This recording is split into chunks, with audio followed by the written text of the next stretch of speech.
He kicked out his wife in labor for his mistress, unaware of her $500 million inheritance. But what kind of man throws away love, life, and legacy in the same heartbeat? When Ryan Cole slammed the door on Lila Harrington's cries that night, he believed he was trading burden for bliss, pain for pleasure, wife for luxury. He thought her tears ended his story, but they were only beginning hers. Because the woman he left bleeding on the doorstep wasn't just a wife in pain. She was the hidden heir to $500 million, the daughter of a man whose empire quietly shaped the city he worshipped. She begged for a ride to the hospital. He boarded a flight to Paris with his mistress. He mocked her silence. She mastered it. He destroyed her reputation. She built her revenge in plain sight.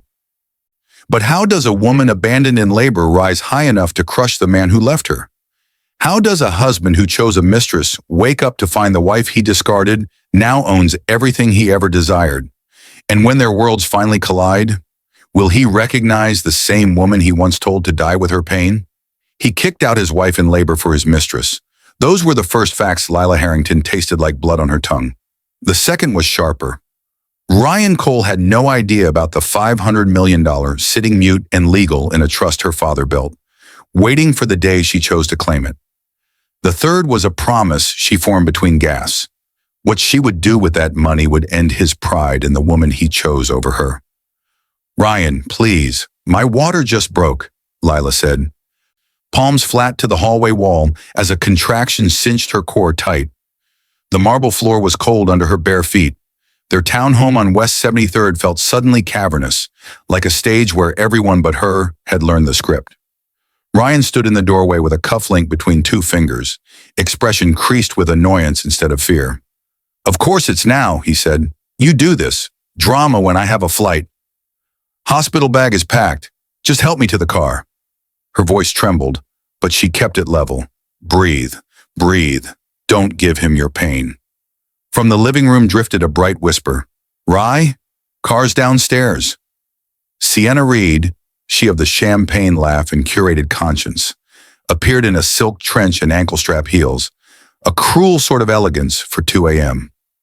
"Oh," she said, taking in Lila's damp hair, the sheen of effort on her skin.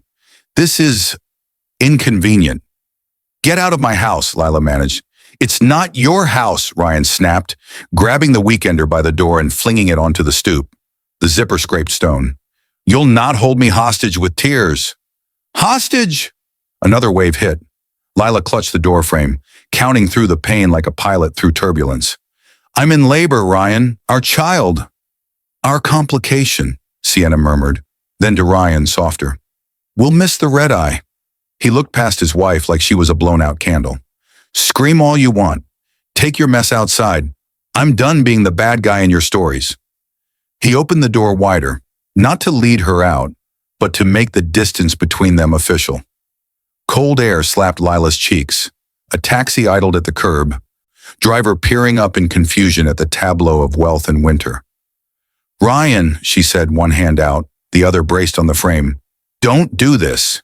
"You're nothing to me now," he said, each word precise as a scalpel. "Get out." He didn't shove her. He didn't need to. The silence after the sentence was its own push. Lila stepped forward because a contraction made choice impossible. The strap of the hospital bag cut into her shoulder. The door clicked shut behind her, the sound clean and final.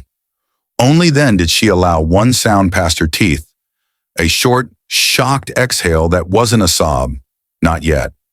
Across the street, a window lit. A neighbor in a robe hovered, then withdrew. Lila lifted a hand but let it fall. "Dignity," her father used to say, "is not a volume. It's a posture." She limped toward the taxi. "Mount Sinai," she told the driver, climbing in slow.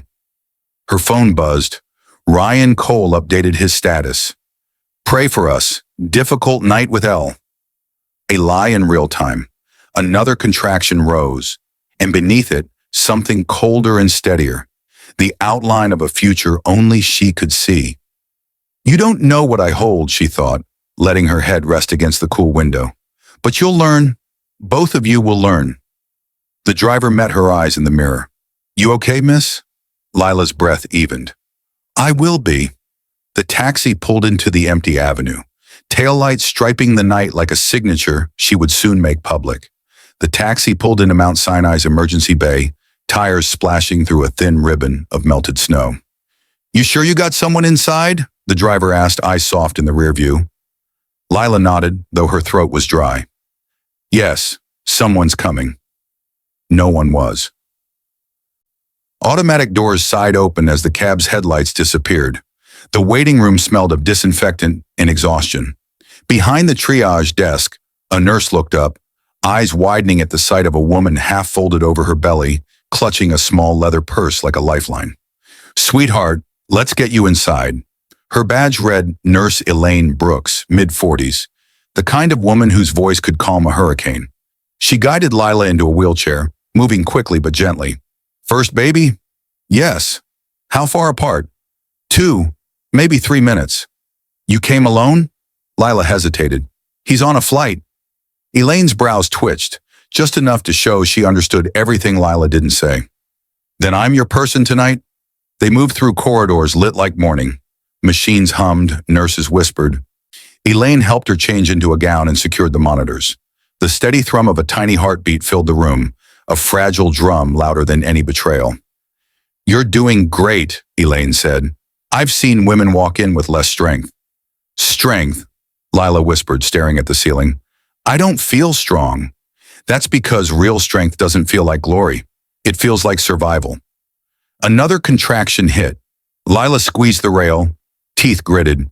Her phone buzzed on the tray table. Reflex made her look. "Ryan Cole. Pray for us. Lila's at Mount Sinai. Complications. Keep us in your prayers." Her eyes burned. The post already had comments. "Stay strong, Ryan. She's lucky to have you. True husband material." "Turn it off," Elaine murmured, taking the phone and tucking it into the drawer. "Focus on the baby, not the noise." When the contraction passed, Lila stared at the ceiling, feeling the world fold in on itself. Then the door opened. Helen Harrington entered in a beige cashmere coat, her pearls glinting under hospital lights.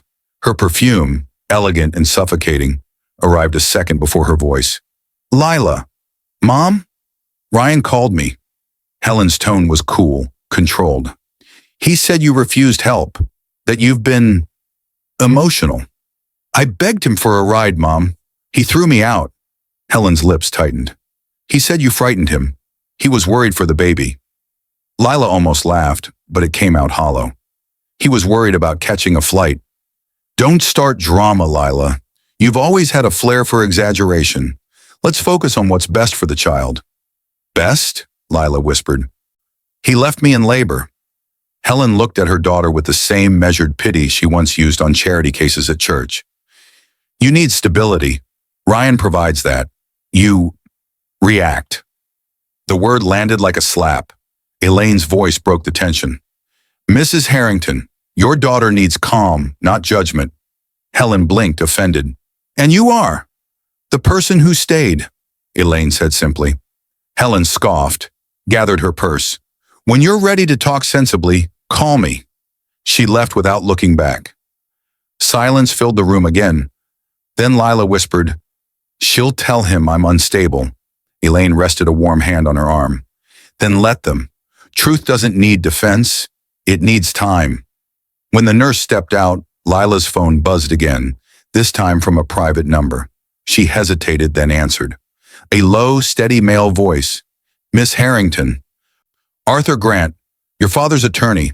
I saw the emergency alert linked to your file. Are you safe?" Tears welled. "I'm fine," she said softly. "But he's gone." "I assumed as much," Arthur said. "Then remember this. You are not dependent. The trust stands at $500 million under your control when you sign. I advise silence for now." Lila gripped the phone tighter. "He doesn't know, does he?" "No," Arthur said, "and that ignorance may be your greatest power." Her lips parted, trembling not from pain this time, but from something awakening.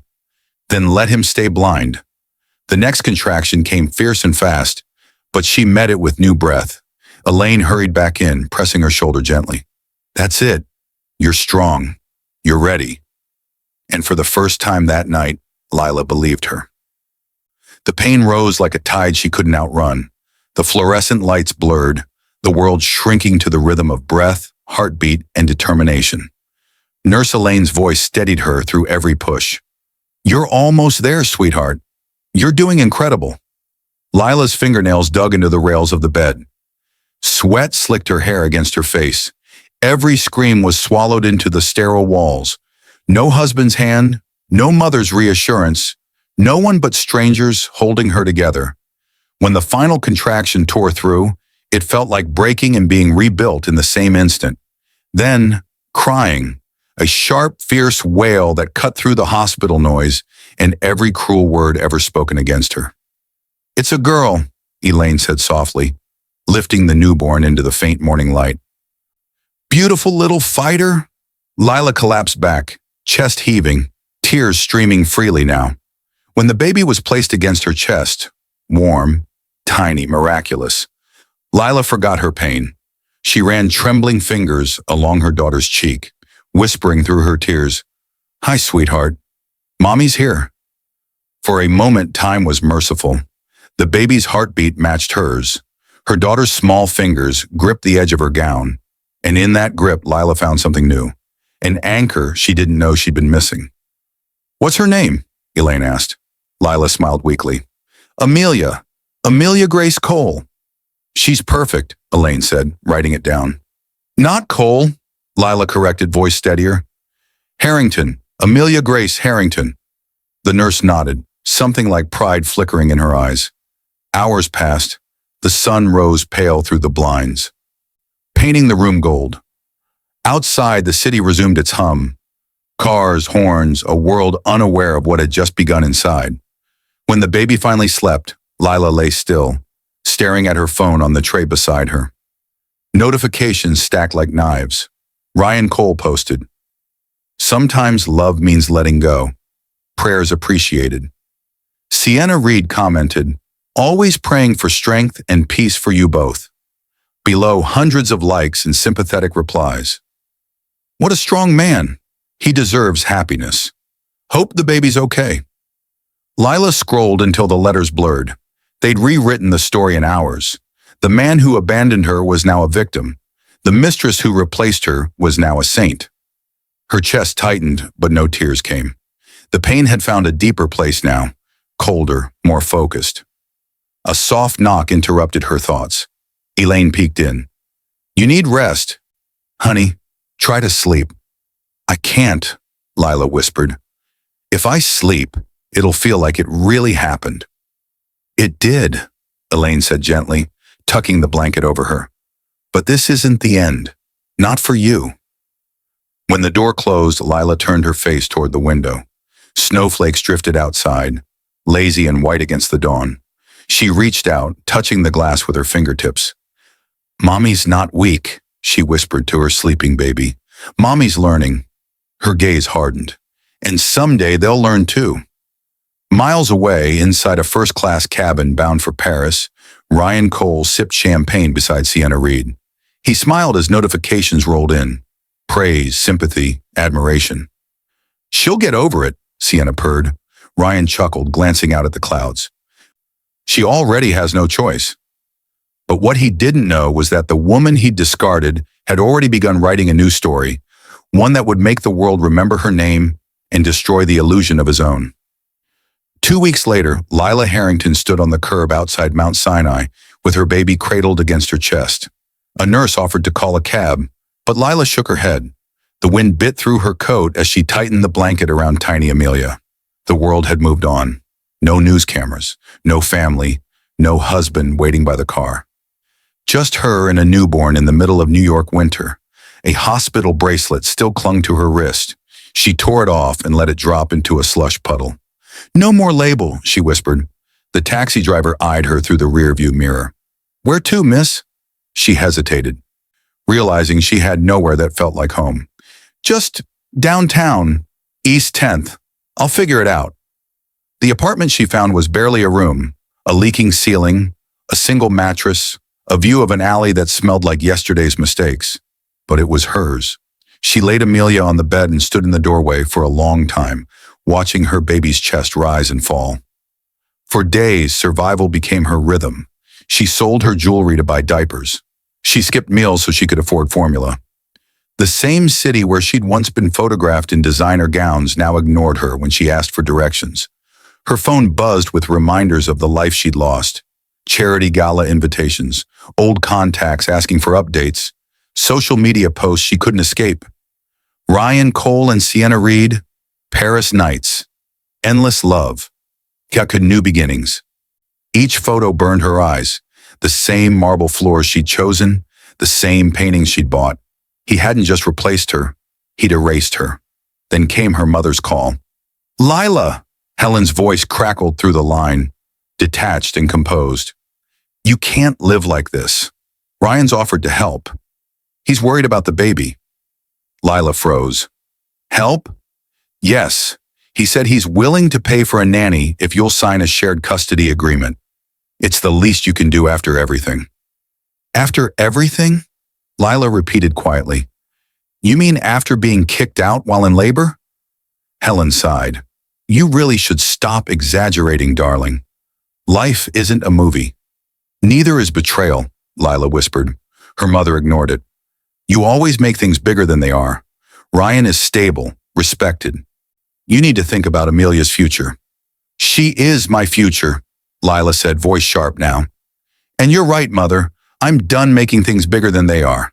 I'll make them exactly as big as they deserve to be." Helen's tone turned cold. "Don't be dramatic, Lila. People are already talking. They think you're unwell." "Then let them," Lila said, and hung up. She placed the phone on the cracked table, staring at its dark screen. A slow exhale left her lips. For the first time, anger felt clean, not wild or desperate, but focused. It didn't burn, it illuminated. She turned toward Amelia, who stirred softly in her sleep. "They think they've buried us," Lila whispered, "but they've only planted us." That night, she opened the wooden chest her father had left her. And inside were letters sealed with his initials and one business card she'd kept hidden. Arthur Grant, senior partner, Grant and Hawthorne Law. She ran her fingers across the raised letters, her father's old friend. "Not yet," she murmured, "but soon." Outside, thunder rolled across the city. Inside, Lila fed her baby in the dim light, a woman stripped of everything, except purpose. Winter turned to spring, but inside that one-room apartment, the air still felt cold. The walls were thin, the floorboards crooked, and the nights long. Lila learned the rhythm of survival, how to stretch a dollar until it begged for mercy, how to sleep with one ear open and one hand resting on the crib. Every morning she left before dawn with Amelia bundled against her chest and walked to a diner 2 blocks away. The manager, a gruff man named Tony Vega, hired her after one look at the desperation in her eyes. "Can you handle double shifts?" he'd asked. "I can handle anything," she replied. By day, she poured coffee for strangers who never looked her in the eye. By night, she scrubbed office floors until her knuckles bled. She'd smile at customers who gossiped about Ryan Cole without realizing she could hear them. "He's doing well, right?" a blonde whispered one afternoon over pancakes. "Left that unstable wife of his. Such a shame. But at least he found peace with that model, Sienna something." "I heard the wife went crazy during labor," another added. "Threw him out. Can you imagine?" Lila's hands tightened around the coffee pot.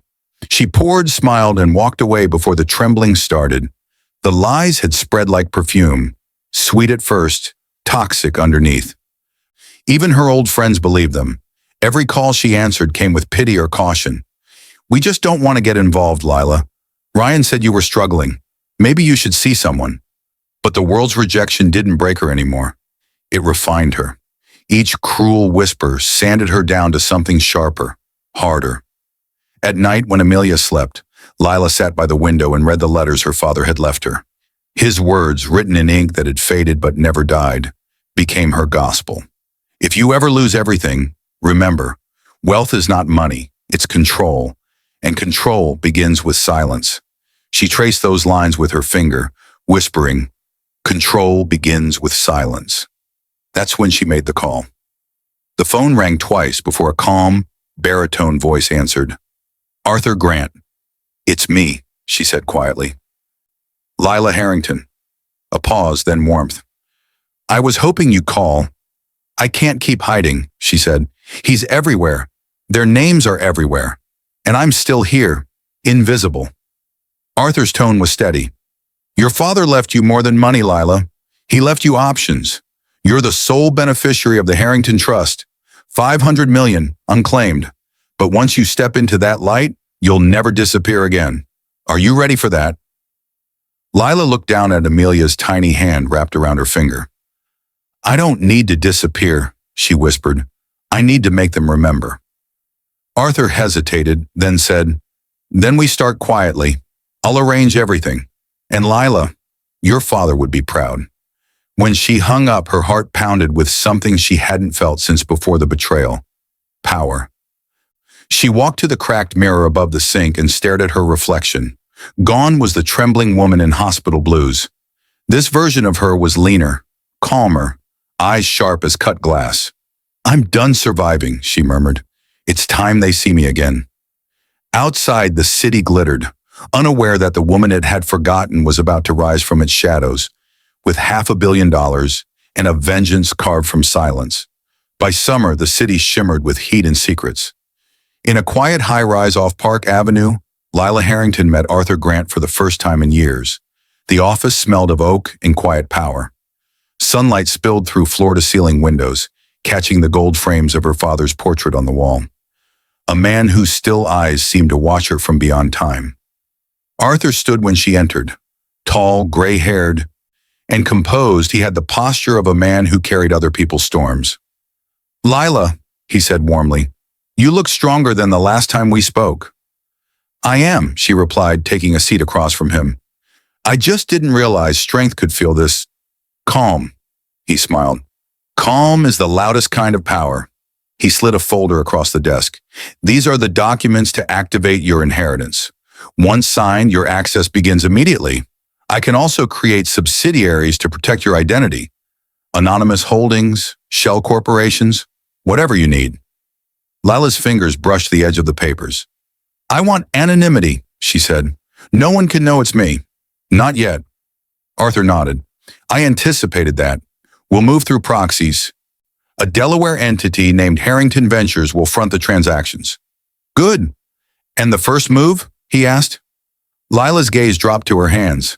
Her wedding ring was long gone, but the indent remained. Ryan's company, she said slowly. Coal Dynamics. I want to know everything. Assets, investors, weak spots. Arthur didn't flinch. That's personal. It's survival, she said, voice steady. He built his empire on lies. I'll take mine back in truth. He leaned back, studying her. You've become your father's daughter. Not yet, she said, but I'm learning.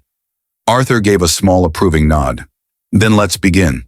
Across town in a penthouse dripping with marble and champagne, Ryan Cole's world glittered on the surface but cracked beneath. He paced in front of the floor-to-ceiling windows, phone pressed to his ear. What do you mean the investors are pulling out? He snapped. They've been with me for years. His assistant's voice trembled on the other end.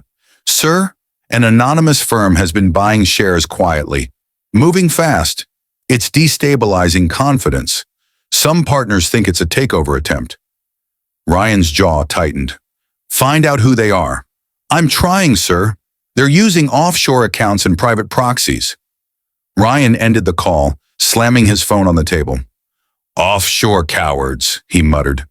From the kitchen doorway, Sienna Reed watched with mild amusement.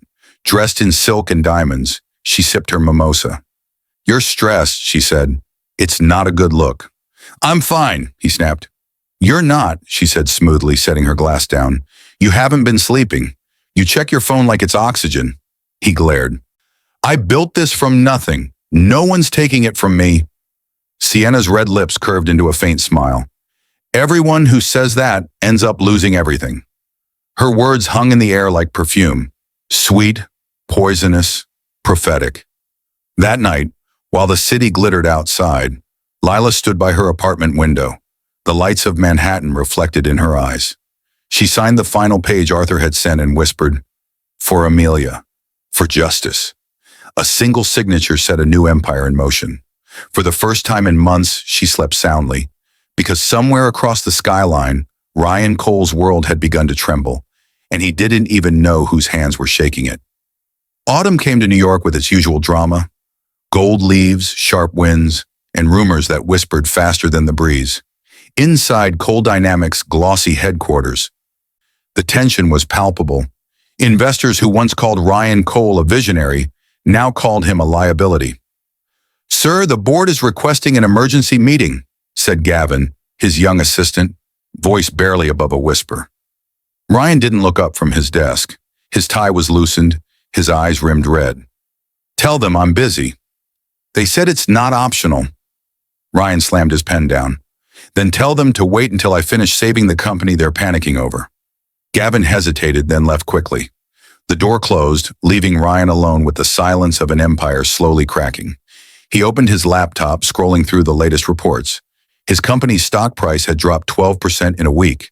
2 key suppliers had withdrawn from contracts without explanation.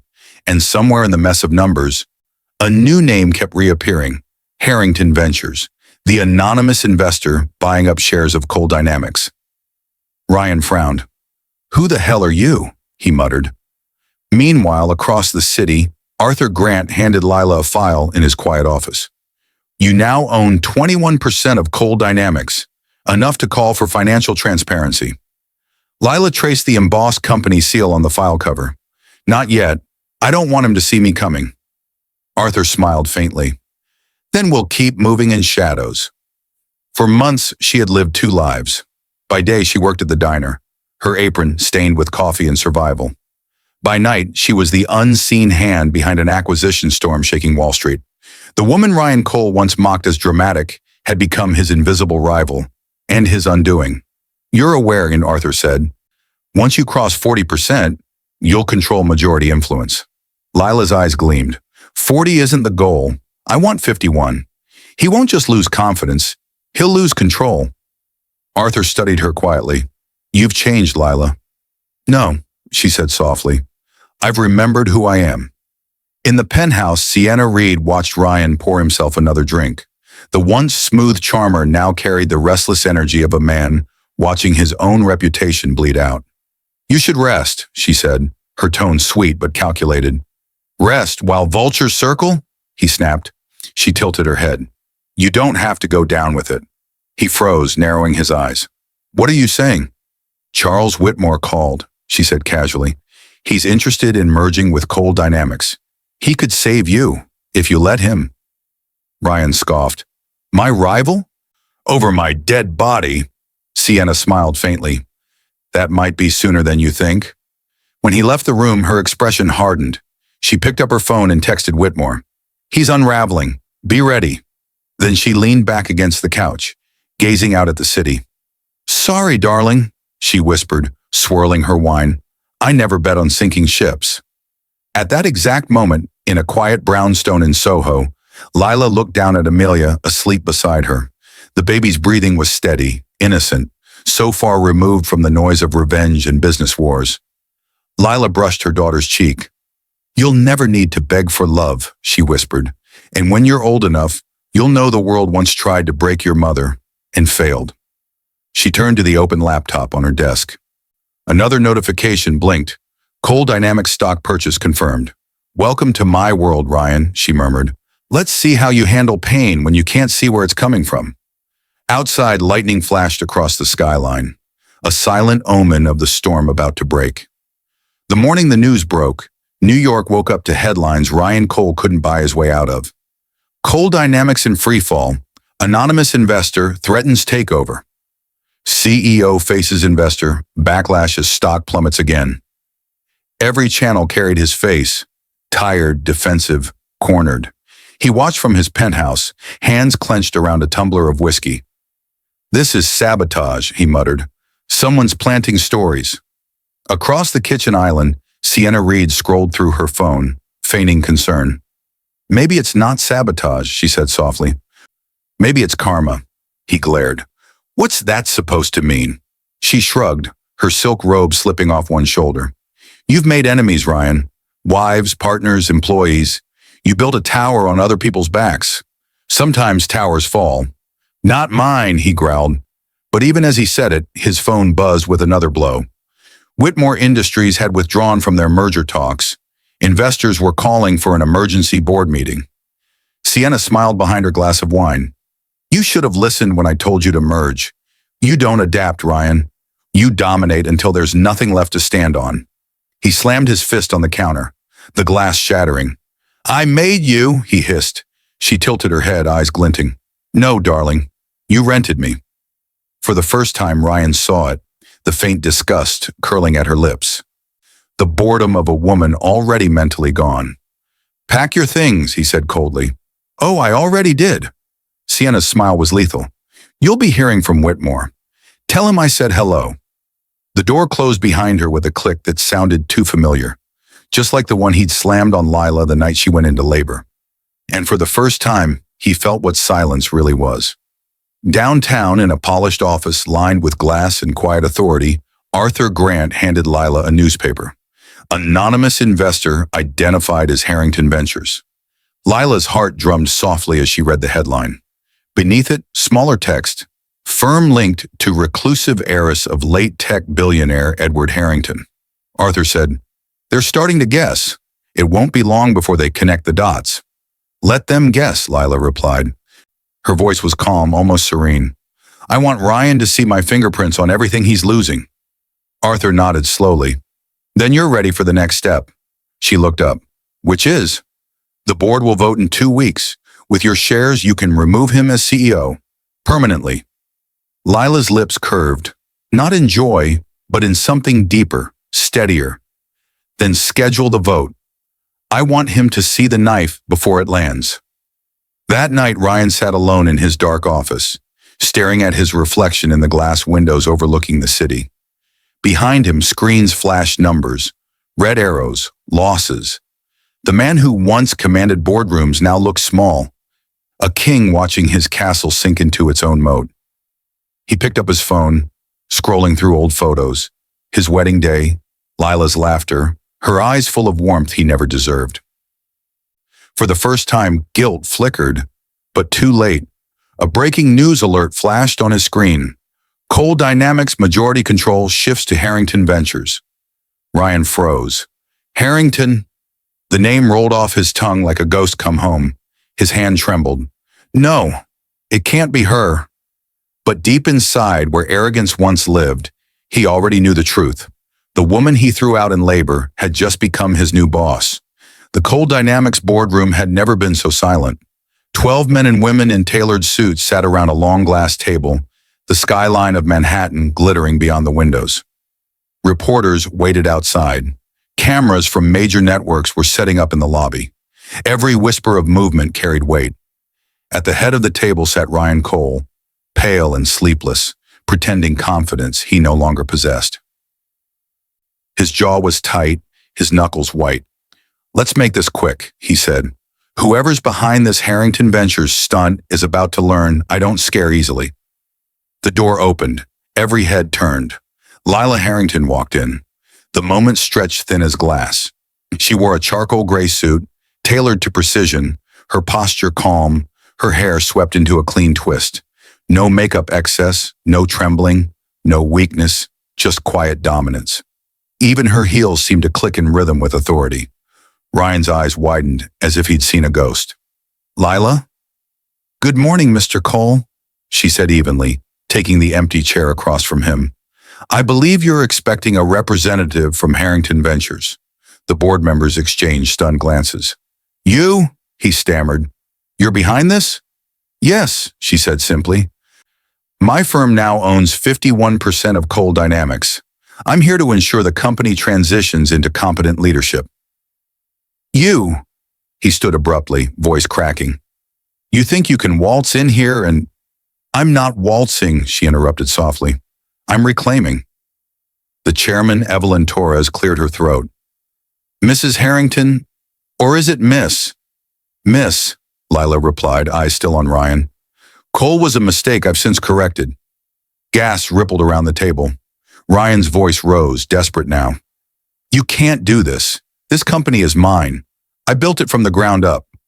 You built it, Lila said, with lies, affairs, and borrowed money, and now it belongs to the woman you tried to bury. He slammed a hand on the table. You're enjoying this. No, she said softly, almost sadly. Enjoyment is temporary. Justice lasts longer. Evelyn slid a document across the table. Per the bylaws, Miss Harrington's controlling stake grants her authority to call for a leadership vote. Ryan's throat worked. You're voting me out? Lila leaned forward, eyes level with his. No, Ryan. You did that yourself the moment you threw me out while I was carrying your child. The words fell heavy, undeniable. The entire room seemed to hold its breath. Evelyn raised her hand. All in favor of removing Ryan Cole as CEO of Cole Dynamics? Every hand lifted but one, Ryan's. Evelyn's voice was calm. Motion carried. Ryan's face crumpled, disbelief shadowing the arrogance that once defined him. Lila, please, don't do this. You don't understand. Oh, I understand perfectly, she said, rising to her feet. You thought I'd die quietly. You mistook silence for weakness. But silence, she said, walking past him, is where storms gather their strength. She stopped at the doorway, turning back once. You said I was nothing. Now you'll answer to the woman you discarded. The doors opened. Flash bulbs exploded in the hallway. Ryan stood frozen as the cameras caught the image that would headline every paper the next morning. Lila Harrington reclaiming the empire built on her pain. And when the doors shut behind her, the boardroom fell into the silence of defeat. A silence that once belonged to her. The fallout was instant. By dawn, every major outlet carried the same photo. Lila Harrington leaving the Cole Dynamics boardroom, her former husband crumbling behind her. Headlines screamed across the country, wife kicked out in labor returns as billion-dollar heiress, now owns husband's empire. From betrayed to boss, Lila Harrington takes over Cole Dynamics. The city that once whispered about her instability now couldn't stop saying her name. Ryan Cole sat in the wreckage of his penthouse, empty champagne glasses, eviction notices, and the quiet hum of humiliation. Calls went unanswered. Sponsors pulled funding. Friends disappeared. He stared at his reflection in the window, a man stripped of everything money once disguised. He picked up his phone and called Sienna. No answer. He tried again. Voicemail. Then he saw it, an entertainment alert flashing across his screen. Sienna Reed spotted with Charles Whitmore at Milan Tech Summit. New power couple? Ryan's hand shook. No, he whispered. No. She wouldn't. But she would. And she did.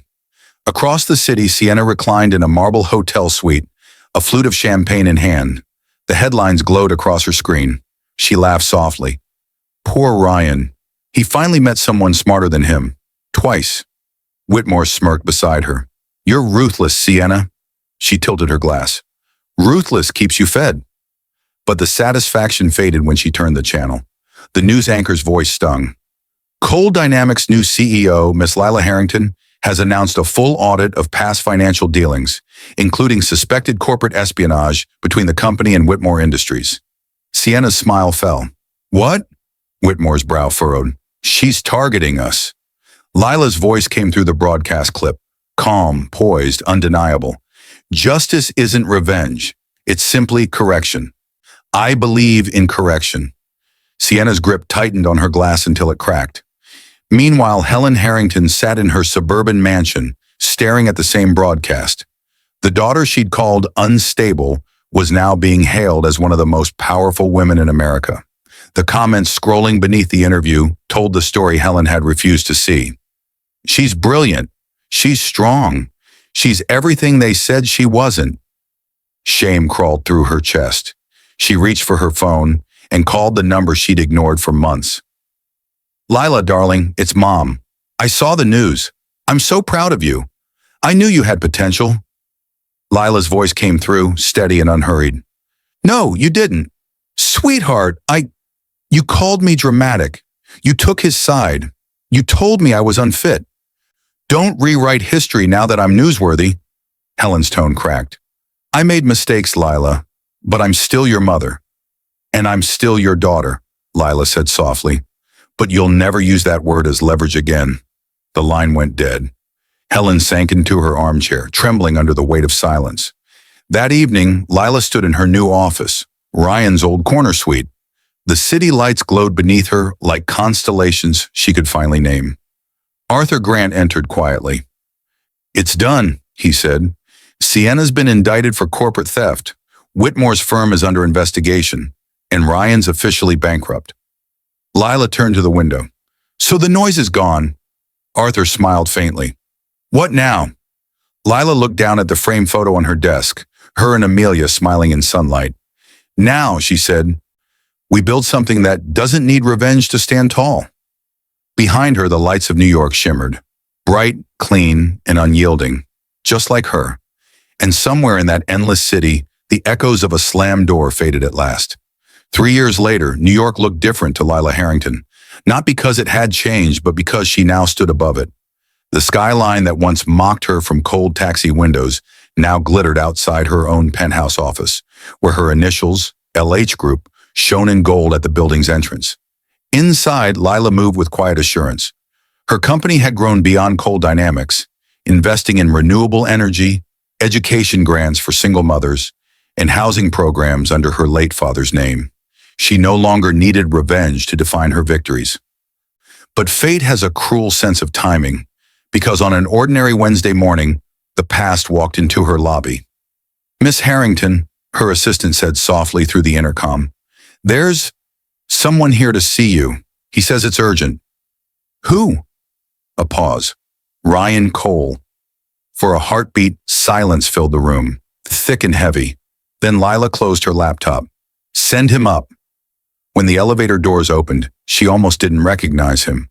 The man who'd once walked with the swagger of the untouchable now stood in a suit a size too big, his face pale, his eyes hollowed by regret and time.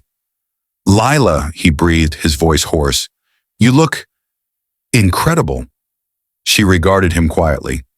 "And you look like a man who finally understands consequences." He flinched, eyes dropping. "I lost everything. The company, Sienna, the house. My name's ruined. I can't even get hired." "Then I suppose life finally gave you what you gave me," she said softly. He swallowed. "I came to apologize. I was wrong. About everything. I thought love was control. I thought success was noise.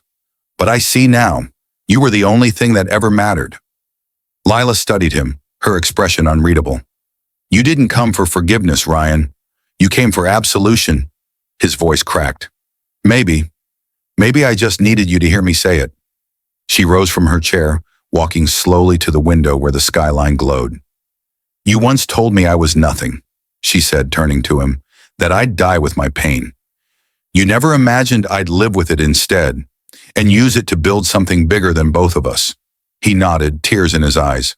"I deserve that, every bit of it." "No," she said, shaking her head. "You deserve to heal, not to be destroyed again, because I'm done living in the ruins you built." He looked up, confused. "So, this is forgiveness?" "This is closure," she corrected gently. Ryan lowered his head, emotion strangling his voice. "Is there anything I can do?" "Yes," she said, her tone calm but final. "Leave with dignity. That's something you never gave me. So give it to yourself now." He nodded once, broken but grateful. "Thank you, Lila." When he left, the office fell into stillness again. Lila turned to the framed photo of Amelia, now a bright-eyed toddler, smiling on a beach somewhere far from pain. Arthur Grant stepped in a few minutes later. "You all right?" Lila smiled faintly. "Better than I've ever been." The past came to visit, and left quietly. Outside, the city pulsed with life. She looked out one last time and whispered, "Goodbye, Ryan." This time the door closed softly, not in anger, but in peace. The ballroom of the Harrington Foundation Gala glittered like a crown that night. Crystal chandeliers spilled light across polished marble. Violins sang softly beneath the murmur of conversation, and cameras flashed as New York's most powerful gathered to celebrate the woman who had rebuilt more than an empire. She had rebuilt faith. At the center of it all stood Lila Harrington, radiant in an ivory gown that shimmered like calm moonlight. She held a glass of water, not champagne. Her strength had never needed intoxication. Around her hung banners bearing her father's name. Edward Harrington Foundation, empowering single mothers, one life at a time. Arthur Grant approached, proud as any father might have been. "You did it, Lila," he said, voice low and warm. "The foundation's raised over $100 million tonight. You've changed more lives than your father ever dreamed possible." Lila smiled. "He planted the seed. I just watered it with everything I lost." Arthur's eyes softened. He'd be proud. Her gaze swept the crowd, investors, politicians, survivors, and mothers who had once been invisible. For the first time, she wasn't haunted by the ghosts of her past. She was surrounded by the echoes of her purpose. On the far side of the room, near the exit, a man stood in shadow, Ryan Cole, dressed plainly, sober, quiet. He didn't approach, didn't speak, didn't dare to interrupt what she had become. He simply watched as she took the stage, applauded by a sea of faces that once turned away. Lila stepped to the microphone. The music faded. Silence felt like reverence. "When I was younger," she began, voice clear and steady, "I thought strength meant never breaking. But life taught me something truer. Real strength is breaking, and rebuilding anyway." She paused, scanning the crowd. "Years ago, I lost everything. My marriage, my name, my dignity. I was left standing in the snow with nothing but a child in my arms and a world convinced I was unstable. But what the world called madness was really pain waiting to find its voice." The audience leaned in. Even the chandeliers seemed to listen. "I stand here today not because I won, but because I refuse to stay broken. Pain is not the end. It's the beginning of purpose. And when we use it right, it builds something indestructible." Applause began softly, then swelled until the room thundered. Lila smiled, small, sincere, luminous. "This foundation isn't just my story," she said. "It's every woman who was told she was too emotional, too dramatic, too much, and decided to rise anyway." She stepped back from the mic, tears bright in her eyes as the audience rose to their feet. Across the room, Ryan lowered his head. He didn't belong among the applause, but he couldn't look away. There was no bitterness left, only the haunting awe of watching a woman he once destroyed become the light he could never hold. As the crowd cheered, Lila lifted her glass toward the heavens. "To rebirth," she whispered. Arthur caught her words, smiling. "To rebirth." And as violins swelled once more, Lila Harrington, the woman who had been thrown out in labor, who had once begged for mercy at a locked door, walked off the stage not as a survivor, but as a legend. Outside, the night air was cool and still. She looked up at the city she had conquered and whispered to her sleeping daughter waiting at home, "We're free now, baby. We finally are." The stars above New York blinked like approval, bright, unblinking witnesses to a story that had come full circle.